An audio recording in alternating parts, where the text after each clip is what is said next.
नमस्कार दोस्तों, मैं रोहन शर्मा स्वागत करता हूं आप सभी का आपके अपने चैनल सतत प्रवाह में। कैसे हैं आप सभी दोस्तों? आज हम बात करने वाले हैं अध्याय 4 के अगले पाठ के बारे में। अध्याय 4 के इस अगले पाठ में बहुत ही ज्यादा महत्वपूर्ण चीज यहां पर बताई गई है। जी हां, आइए जानते हैं कि वो क्या महत्वपूर्ण चीज है और आप सभी के जीवन में वो किस तरह से कनेक्ट करती है। देखिए, ईश्वर भगवान हम सभी मानते हैं, भगवान की हम सभी पूजा करते हैं। क्या हमने एक चीज कभी नोटिस करी है कि भगवान की जो दृष्टि होती है वो हर एक इंसान पे समान है, पर इंसान की जो दृष्टि होती है वो भगवान पर अलग अलग जाती है हमेशा। जी हां, भगवान हम सभी को एक तरह से देखते हैं, पर हर इंसान भगवान को एक तरह से नहीं देखता। इसी तरह से इसको थोड़ा सा अलग लेते हैं। सूर्य की रोशनी सुबह सुबह आती है। सूर्य 5 साल के बच्चे पर, 25 साल के इंसान पर और 50 साल के इंसान पर एक जैसी रोशनी डालेगा, एक जैसी ऊर्जा, एक जैसा प्रकाश। परंतु हर इंसान सूर्य को अलग अलग तरह से देखता है। हर इंसान सूर्य को अलग अलग समय तक देख सकता है। सेम चीज चांद के साथ, चंद्रमा के साथ भी। तो यहां पर ये देखा जाए तो हमारी जो समानता है वो भिन्न भिन्न है। हम समान नहीं हैं, ना ही हम समान परिप्रेक्ष्य यहां पर दिखाते हैं। इवन आप अपने घर में देखिए, आप 4 मेंबर होंगे, 5 मेंबर होंगे। आप एक घर में 4 या 5 मेंबर हैं। एक मंदिर है घर में, चारों 5 मेंबर जब भी पूजा करेंगे, जब भी प्रार्थना करेंगे, अलग अलग अपने अपने रीजंस आप सभी के पास होंगे, अपना अपना देखने का नजरिया आप सभी के पास होगा। और वो जो मंदिर में जो भगवान बैठा है वो आप सभी पर एक समान दृष्टि देगा।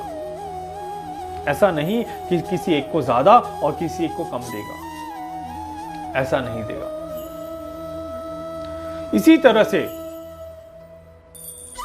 भगवान श्री कृष्ण ने बताया है यहां भगवत गीता में। युद्ध से पहले का माहौल क्या था? देखिए, युद्ध से पहले दुर्योधन और अर्जुन दोनों को ही मौका मिलता है भगवान श्री कृष्ण के पास जाने का, भगवान श्री कृष्ण को अपनी टीम में मिलाने का और भगवान श्री कृष्ण के सामने अपना पक्ष रखने का। जी हां, दोनों को मौका मिलता है यहां पर। अब देखिए, जब दोनों को इसका मौका मिलता है तो भगवान श्री कृष्ण भी तैयार होते हैं कि उन दोनों का पक्ष सुने और जाने कि वो किस टीम में जाना चाहते हैं। देखिए, कृष्ण भी अर्जुन को चुनते हैं, अर्जुन भी भगवान श्री कृष्ण को चुनते हैं और दुर्योधन भी भगवान श्री कृष्ण को चुनना चाहते हैं। पर दुर्योधन का जो मेन उद्देश्य होता है वो भगवान श्री कृष्ण की सेना के ऊपर होता है कि मुझे चाहिए भगवान श्री कृष्ण की सेना, और अर्जुन को चाहिए था भगवान श्री कृष्ण का साथ। जबकि भगवान जो श्री कृष्ण थे वो दोनों का ही पक्ष एक समान सुनने के लिए तैयार थे। उन्होंने बिल्कुल भी भेदभाव नहीं किया कि मैं अर्जुन का पक्ष लूंगा या मैं दुर्योधन का पक्ष लूंगा। नहीं, ऐसा नहीं था। भगवान श्री कृष्ण की नजरों में दोनों ही समान थे, पर दोनों की नजरों में भगवान श्री कृष्ण का मोल अलग अलग हो गया। भगवान श्री कृष्ण ने यहां पर, देखिए, दुर्योधन ने यहां पर सोचा था कि वो भगवान जो श्री कृष्ण होंगे वो लड़ाई नहीं करेंगे, वो शायद अर्जुन के विपरीत जब होंगे तो वहां पर फायदा नहीं देंगे, पर सेना कहीं ना कहीं कमाल दे सकती है।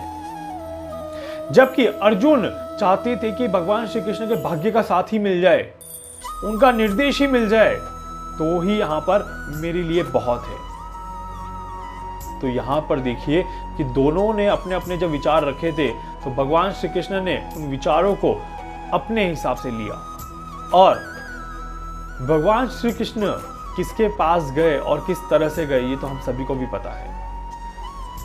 अंत में भगवान श्री कृष्ण ने अर्जुन का तो साथ दिया, पर दुर्योधन का भी साथ दिया, ये बोल के कि मैं युद्ध नहीं लड़ूंगा, मैं एक सारथी की भूमिका निभाऊंगा।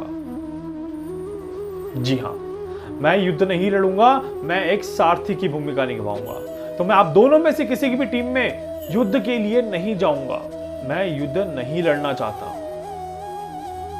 जी, तो जब इस तरह से बातचीत हुई तो वहां पर देखिए कि किस तरह से चीजें बाहर निकल के आई, किस तरह की चीजें बाहर निकल के आती है। तो इसीलिए जब भी देखिए, अब इसका हमारे जीवन से क्या उद्देश्य है ये जानना बहुत ज्यादा जरूरी है। देखिए, कुछ लोग जो होते हैं वो मंदिर में आकर्षण के लिए जाते हैं, और कुछ लोग जो होते हैं वो मंदिर में दिखावे के लिए जाते हैं। कुछ लोग जो मंदिर में हैं वो पूजा पाठ के लिए जाते हैं, मन की श्रद्धा के लिए जाते हैं। हर आदमी अलग अलग काम के लिए जाता है, मिलता उसे उतना ही है जितना उसे मिलना चाहिए। देखिए, यहां पर अगर हम देखें तो यहां पर भगवान श्री कृष्ण कुछ उपहार देना चाहते थे। वो उपहारों को लेने के लिए दुर्योधन गया था यहां पर, जबकि अर्जुन उनका साथ लेने के लिए गया था एक तरह से। तो इसी तरह से हमें भी अपने जीवन में ध्यान रखना चाहिए कि हम कोई भी कार्य अगर कर रहे हैं उसके पीछे का उद्देश्य क्या है, और हम कहीं और नहीं पर अपने घर में तो भेदभाव नहीं कर रहे हैं।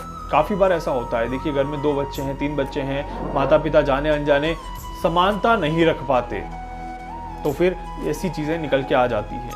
या फिर आपके ऑफिस में आपने देखा होगा कि बॉस जो होता है वो सारे एम्प्लॉइज के साथ समानता नहीं रख पाता, और ठीक उसी प्रकार से सारे एम्प्लॉइज भी अपने काम के प्रति समानता नहीं रख पाते। तो इसीलिए हमें हर काम में अपना 100% देना चाहिए, हमें हर काम में समानता रखनी चाहिए। इस बात का आप विशेष ध्यान रखिएगा। Equality is very important. हमें यह छोड़ देना चाहिए दिमाग से कि भगवान हमें क्या फल देगा, पर अगर हम किसी एक से ज्यादा काम को कर रहे हैं तो कोशिश करें कि अपना 100% दोनों ही कामों में दें। जी हाँ, हनुमान जी के मंदिर में गए, अलग प्रार्थना कर दी, और भगवान भोलेनाथ के मंदिर में गए, अलग प्रार्थना कर दी, और सोचा कि दोनों तरफ से फल मिल जाएगा। ऐसा नहीं होता है, ऐसा बिल्कुल भी नहीं होता है। देखिए, भगवान का जो रूप है वो अद्भुत है, वो सर्वोच्च है, सर्वोपरि है। जी हाँ, अब अगर हम यहाँ पर भगवान को थोड़ा और डीपली देखें तो आपकी अंतरात्मा भी आपके लिए भगवान है, क्योंकि उससे भी आपने नहीं देखा है, पर है। तो एटलीस्ट आप अपने जीवन में इतनी समानता रख पाएं कि आप अपनी अंतरात्मा से तो बिल्कुल एक निरपेक्ष होकर अपना पक्ष रखें। फायदा मत उठाइए, समान रहिए, सेल्फिश मत बनिए, इक्वल बनिए। इक्वल बनेंगे, लाभ ज्यादा मिलेगा, फायदा ज्यादा मिलेगा, प्रॉफिट ज्यादा मिलेगा। सेल्फिश बनेंगे, प्रॉफिट मिलेगा, बट जीवन में साथ में कुछ भी नहीं आएगा। इस बात का विशेष ध्यान रखिएगा। तो इसीलिए देखिए, जैसे मैंने स्टार्टिंग में कहा था कि भगवान सभी को एक नजर से देखते हैं, पर इंसान भगवान को एक नजर से नहीं देखता।